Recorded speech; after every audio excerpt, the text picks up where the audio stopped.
Storytellers, readers, welcome to another episode of I'll Read That, the show where your stories get heard. Whether you're an unpublished author, a self published independent, or just someone who has a great story they want to tell, this is your place to shine. Each episode, I'll read your submitted story aloud, giving it a voice, giving you a platform, and most importantly, a chance to grow and develop as an artist. You'll get feedback from fellow writers, readers, other creatives to help you sharpen your craft and take your storytelling to the next level. So, if you've been waiting for someone to say, yeah, I'll read that, you found your place. Submit your story, get heard, and let's grow this together. Don't forget to like, comment, and subscribe. And if you got something worth sharing, you already know what to do. We are in chapter 16 of Thassodar Jax, Galactic Ranger, by David Jace. His information can be found below in the description. So let's get on with it. Chapter 16. Species Log. Human Jax Earth, 21011. No transmission recorded. Thassodar slowly opened his eyes. The room was dark except for a little light coming through a small window in the opposite wall. His eyes adjusted to the meager light, and he sat up to look around. He groaned as his head objected to the motion, and he laid back down on the bed. It was only big enough for him, and it seemed connected to the wall. He was lying on top of sheets and a rough, furry blanket. The walls were undecorated, but clean. He sat up more slowly. It was a small room, but there was room to move around. It was bigger than Grote's cell at his headquarters. The room was both unknown to him and yet somehow familiar. He put his feet down on a metal floor. It was smooth, but not cold to the touch of his bare feet. He looked down at himself. His feet were bare. He was still wearing his pants and undershirt, but the pockets were empty and everything else was gone. A quick glance confirmed that the rest of his gear was not in the room with him. He hadn't expected it to be. He stood up and walked to the little window. The hallway outside was as nondescript as the room, except for an image imprinted on the wall across the way, a golden space compass with a skull in the middle. In the center of the skull was a red jewel. He finally knew where he had seen it before. Thassodar banged on the door with his fist. Hey, I'm awake. Hello? He beat on the door again. A moment later, the room lit up, causing him to blink against the bright light. A small yellow light flashed above the door. The floor will be static charged in 3, 2, 1. Thassodar stared at the light. The voice counted down. As the countdown ended, he jumped as the floor shocked his bare feet. When he landed, the floor shocked his feet again. He did a quick dance, getting shocked with each contact until he made it back to the safety of the bed. He was sitting on the brown woolen blanket, rubbing his feet when the door opened. Lomax stepped into the room, unbothered by the charged floor under his thick-soled boots. Good morning, old friend. You are no friend. Oh, don't be like that. I honestly would have preferred that you not have known about this operation at all. Or do you not remember that I offered to send you on vacation? This round would have been all over by the time you returned. This round? This round of what? My new energy export business, of course. You could have had 2-week vacation, every single revolution on this planet, but not you. You just couldn't leave well enough alone. Lomax pulled on a slot in the wall and a chair slid out. He sat down across from the bed, as if they really were old friends. You're killing people. They die all the time.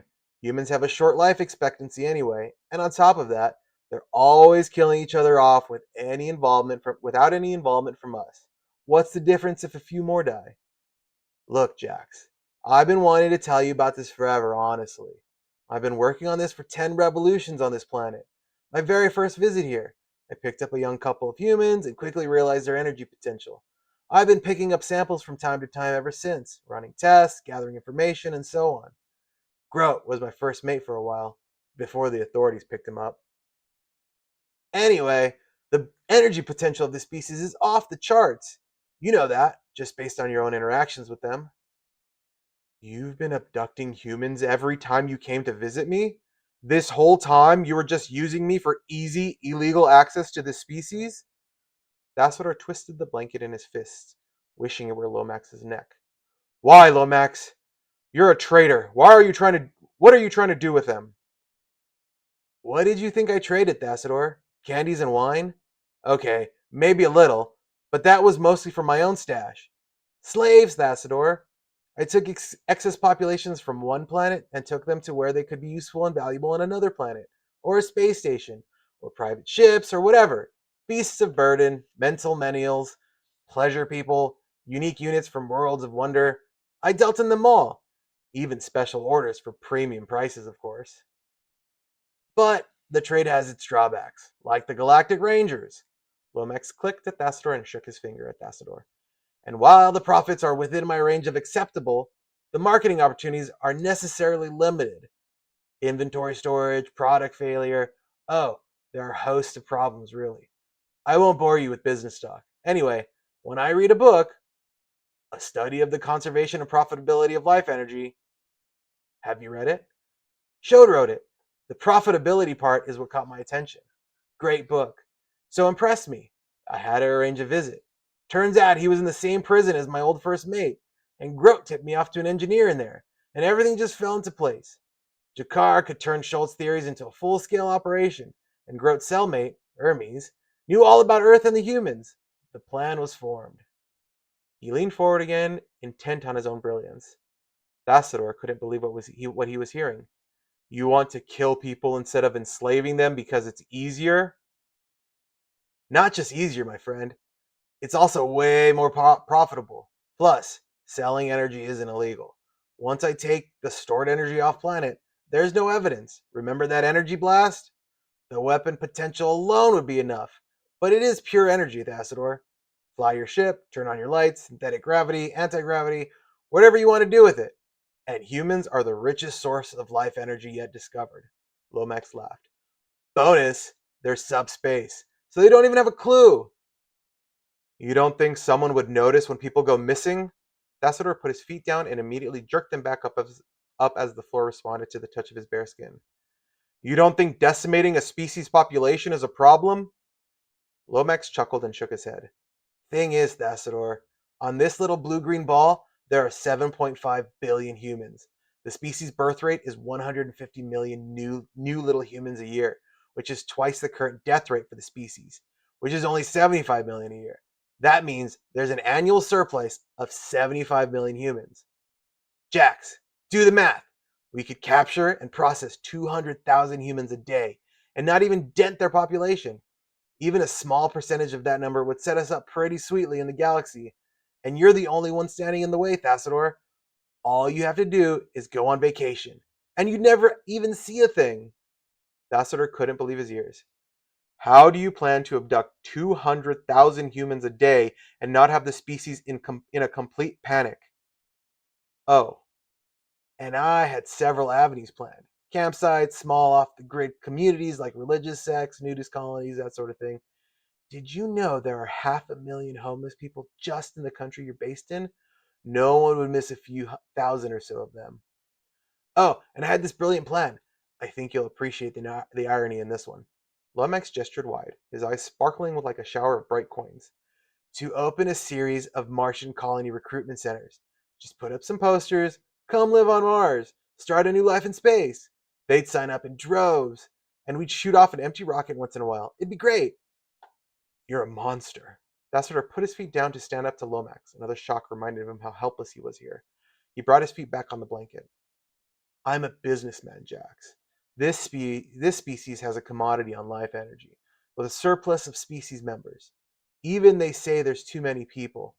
Population overcrowding. Their jails are full of people. We could take them off their hands. Culling the herd is an established, beneficial practice to lower life forms. Even here on Earth, they recognize that. My work would benefit their species, their planet, my business, and any number of planets or organizations out there with energy problems. And did I mention the weapon capabilities? Lomax stood up and pushed the seat back into the wall with one foot. What do you say, Thassodar? Take a vacation? Anywhere you want to go. Entertainment, company, self-development, relaxation. What's your pleasure? You name it, you can have it. I happen to have some pull at a few resorts with excellent servants, if you get my drift. Lomax cocked his head sideways, looking for an answer. Thassodar glared at him. He took a deep breath and spread his hands apart. Tell you what, I'll sweeten the pot, as the humans say. How does a share of the stock in the organization sound to you? In addition to the vacation package, of course. Every vacation you take, more stock in your name. And when the humans reach space, you can retire. These are people, Lomax. They aren't a gemstone or an element you can just come mine for export. They're a resource, Thassodar. Haven't you heard humans use the phrase human resources? Even they consider themselves as just for trading, pawns in a game, points in a system. Look at how they treat each other. In corporations, they're merely profit lines and expense numbers. For their governments, they are votes for those in power, opinion points on a poll, or chattel to drive at each other. Their armies consider them dispensable, sending them into battle and expecting them to die. And their deaths are as meaningless as their lives, reported in groups on the evening news and forgotten within a week. They kill each other over land, currency partners, anything. Why would I think more of a species that thinks so little of itself? But again, Jax, I'm not talking about wiping out the species. I'm just talking about taking some of their excess members. All the good things of Earth would still be there: their art, their literature, their architecture, their culture, their history, little mothers and littler babies, first love, first kiss, first grandchildren. Lomax stepped closer to Dastor and leaned down, lowering his voice. And all you have to do is take a vacation. I'm making you a good offer here, Jax. What do you say? You're despicable, Lomax. I'll never help you, even complicitly. He lunged forward to take a swing at Lomax. Lomax moved faster than Thassodar had seen him move before. He knocked Thassodar back. His head hit the wall with a metallic clunk that made him feel a little dizzy. He blinked a couple of times to focus on Lomax. I've already called for a pickup for Groat, so you're on borrowed time now. Lomax sighed again and stepped back. I was afraid you were going to say that. Then you leave me no choice. He ran his hand across a blank panel on one wall, and a set of controls emerged. You'll find food and whatever else you might need here, including controls for the lights. I'll need to hold you at least until we're done, to use as leverage if galactic authorities get involved. Always smart to have business insurance, Jax. Don't bother trying to escape. Even if you manage to get out of this room, we're on my ship, in orbit. And all the computers and controls are passcoded. You'd only succeed in getting yourself some more walking room. I figure we've got at least a few days, maybe even a week or two before the authorities show up for Groat. They aren't exactly quick to respond to such requests, you know? Where are you going? Me? I'm going to work, Jax. Since you won't cooperate, I've no choice but to accelerate the plan. I was going to take a few 100,000 per solar revolution, but that would be plenty to supply a reasonable demand and still make excellent profit. And now? Now I have to take as many as I possibly can in the time I have. This plan was only ever going to work if you stayed Earth's Ranger and out of our way. Now I'll have to kill you, eventually. No hard feelings, but you know too much. Which means a new Ranger, and that's even if Galactic Patrol doesn't catch on to what we're doing. So, well done, Ranger. Millions of humans will die because you were too stubborn to take a vacation. He opened the door to the cell and stopped. He looked back over his shoulder. But let me know if you change your mind. I'm sure we can still work something out. Lomax closed the door, and a moment later the yellow warning light turned off. Cautiously, he put his feet down and found that the floor was no longer shocked. The floor no longer shocked him. The very scale of Lomax's plan was shocking enough. Millions of humans would die because he had failed them. He was supposed to be their protector, their guardian, their ranger, yet he hadn't even been strong enough to stand up to his best friend. He put his face into his hands and began to cry. Valentina dropped the Magnicus and the broken bobby pin on the floor. Sometimes, she thought, high-tech out-of-this-world alien problems required old-school subspace primitive human solutions. She rolled her eyes at Thassodar's absent back. Thassodar, she had to tell him what she knew. He could be walking into a trap. She took a breath. Don't start running until you know where you're going. She wasn't sure if that was Abuela's voice or her dad's in her head, but it made sense. She headed for the gear room. If she was going to rush headlong into a nest of alien criminals, she better not go empty-handed. What do I need from here? Weapons? She grabbed one of the NEI pistols off the wall and stuck it in her jacket pocket. The little shelf of objects right beside them looked a lot like grenades. She grabbed one for her other jacket pocket.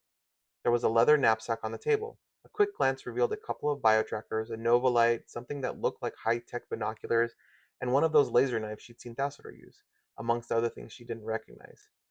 Good enough. She threw it over her shoulder. She paused on her way out the door as she passed another pair of magnet cuffs. Might as well come ready to win. She added them to the bag. Now for transportation. She headed for the garage. Thassodar had taken the Jeep. The pretty blue Corvette sat smiling at her. She knew it was loaded with special features, and it was fast. The keys were on the rack beside the door. No reason a girl can't ride to the rescue in style. The bike in the corner caught her eye. On second thought, highway traffic is going to be a parking lot this time of day. She grabbed the bike key and put on the midnight black helmet. It had a splash of stars like the arm of a galaxy curling along the side. She threw her leg over and smiled. Like most of Thassodar's toys, it was top of the line and packed with secret tech. There was a touchscreen mounted between the handlebars and a double row of buttons and switches. Naturally, they were marked in alien symbols, so she mostly didn't know what they did. But better to have something you didn't know how to use than to know how to use something you didn't have, right? The engine purred to life and she pulled out of the garage. At least the basic bike controls were laid out human style. She could get used to this, she thought, as she roared through the gate and onto the road. She rolled the accelerator and watched the speedometer climb. She knew where she was going, Lomax's facility. It was on the north side of Fort Worth. She merged onto the highway and checked her speed. The speedometer went up to 300 miles per hour, but she resolved she would keep it under 80. She knew she could get away with a little speeding, but too fast would pick up attention she didn't need right now. She imagined how that would go. Do you know how fast you were going, miss? In miles per hour or light years per second, officer? What's the hurry? Well, I have to rescue an alien park ranger from escaped criminals who are turning people into lava lamp batteries. License and registration, please. I'm not actually sure where he keeps the registration, but I can totally explain the ray gun and space grenades in my pocket. She wouldn't even watch she wouldn't even watch that as a late night movie. She weaved between cars and took the shoulder when the traffic was too slow, but kept her speed reasonable. Around here, this wasn't even considered wild, all part of driving in the big city. But she had somewhere to go, and she needed to be there 2 hours ago. 2 hours. That was how far behind Thassodar she estimated she was. How much had happened in that time? Had the space thugs even come back yet? Had Lomax been with them? She had no way of knowing. She would just have to get there, assess the situation, and then come up with a plan. She knew the layout of the facility, at least in a general sense. The lock on the side of the door was almost certainly still broken. They hadn't had time to repair it, so she could sneak in there and stick to the shadows. Hermes was the one that she needed to watch out for. He'd recognize her on sight, and she doubted she could get away with her lucky tricks a second time. None of them should be underestimated, though. They were all dangerous. She took the exit from 20 onto 35 and merged into the traffic, making her way to the far inside lane where she could go faster. Fastest. Too much time had already passed. What would Mom and Abuela say if they could see her now, riding a motorcycle to the scene of a crime to face off against a band of known criminals to rescue someone? The bike slowed without her realizing it. They'd say she was just like her father. She didn't think about him often, but she remembered him. Handsome, brave, strong. He gave the best hugs in the world. He'd been a hero to her and a martyr to the department. A target for criminals just like the ones she was going up against. Ruthless, murderers. She shook her head and picked up speed again. She knew she was swimming in deep waters. She just hoped she wasn't in over her head. She'd go slow. She'd be careful. She'd watch her back, and she would never tell her family what she was doing. Yet despite her fear and her guilt, this felt right. It didn't just feel like what she needed to be doing right now because she was the only one that could, but what she should be doing. She closed in on the north she closed in on the north side of town, crossed the long bridge over the river, and watched for the old brick warehouse with the holes in the roof to rise up on the right. She glided the bike across the road and into the tree-lined and overgrown parking lot on the other side of the warehouse. Thassodar's Jeep sat in the corner, under the shade of a wide oak. She pulled up beside it and parked. The doors were locked. No sign of Thassodar. He must have gone inside already. But how long ago? Had he watched from out here, or waited for them inside? She checked her watch. 5 o'clock. The sun would be setting soon. If there was one thing she was sure would be worse than sneaking into a criminal's lair by herself, it was sneaking into a criminal's lair by herself at night. She crossed the road. The building lay as quiet as an abandoned warehouse should be. What would Thassodar do? He'd go in. She'd seen him do it. She slipped through the hole they'd already cut in the fence and rushed to the side of the door on silent feet. Still no sound. She opened the door as little as she needed and squeezed through. The building was dark and quiet. Too quiet, she whispered, and then mentally kicked herself.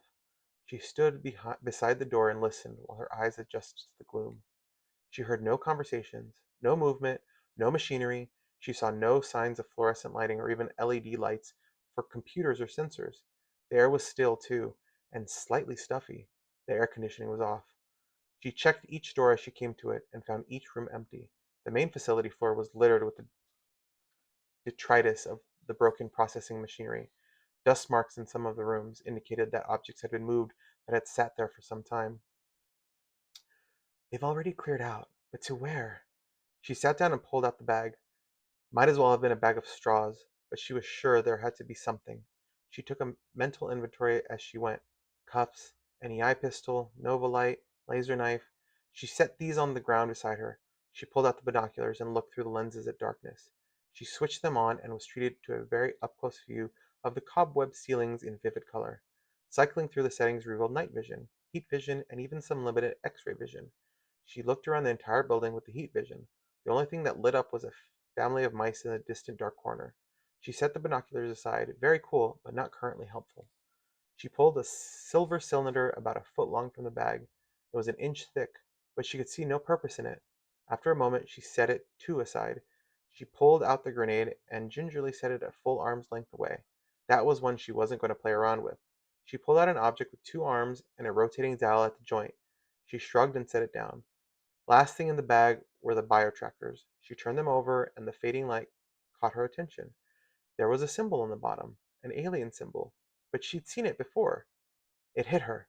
She'd seen it on the Corvette when Thassodar was accessing the tracker information. It must be the symbol for the trackers, and the vehicle had tracker access. She'd seen it on the panel on the bike. It was one of the buttons she could track Thassodar on the bike and go right to them. It was one of the buttons. She could track Thassodar on the bike and go right to them. She hurriedly repacked the bag and raced back out of the building and across the street. She turned the bike on and sat on it, not going anywhere yet. The symbol was top center of the main screen. She tapped it and found the most recent entry. Timestamp matched. It was Thassor's. The map expanded to fill the screen, with a little blinking symbol in the center.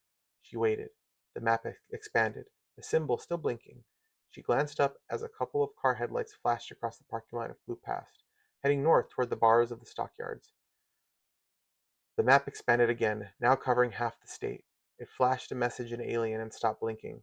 Just an empty map. When she tapped the message, whatever it said, the map vanished and it went back to the list of trackers. Thassodar's was now in a different color. She didn't know what the message had said. She didn't know what the color change meant. She cursed into the night air. The sun had fully set. She was alone.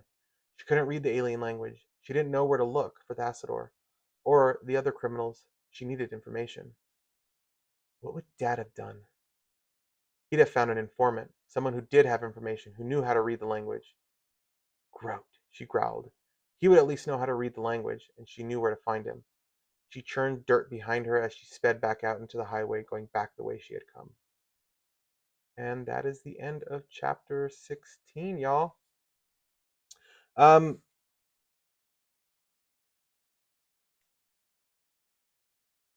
There is a couple things that I want to revert back to if you've been watching this series. I still feel at this point in the story that the dad character is completely irrelevant to anything. I don't know if it's just an addition to adding more substance to the story dialogue, but it really doesn't do anything in the narrative for me, at least. Also, there's a lot of little nitpicky things I'm gonna jump in on, like you describe all the tools twice, the weaponry and whatnot.